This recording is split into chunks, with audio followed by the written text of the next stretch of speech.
Hello everyone, welcome to Border Tourist. So now we are on the way to Sauraha and this is the landmark bridge. So it rained heavily for last few hours and we can see the flooded river here,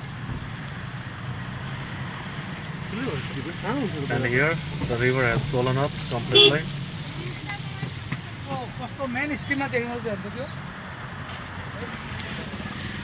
Okay, so there's a big flood here.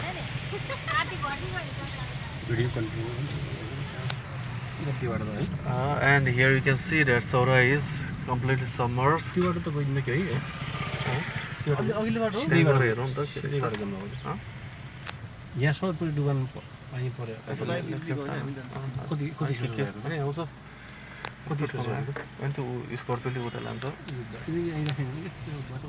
And here you can see the river has flowing over the road.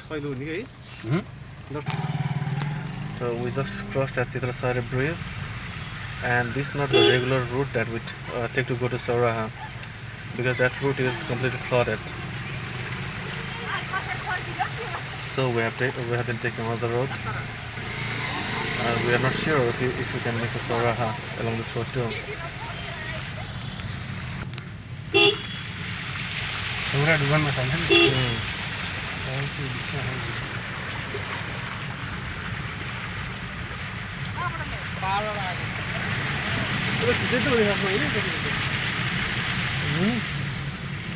Right.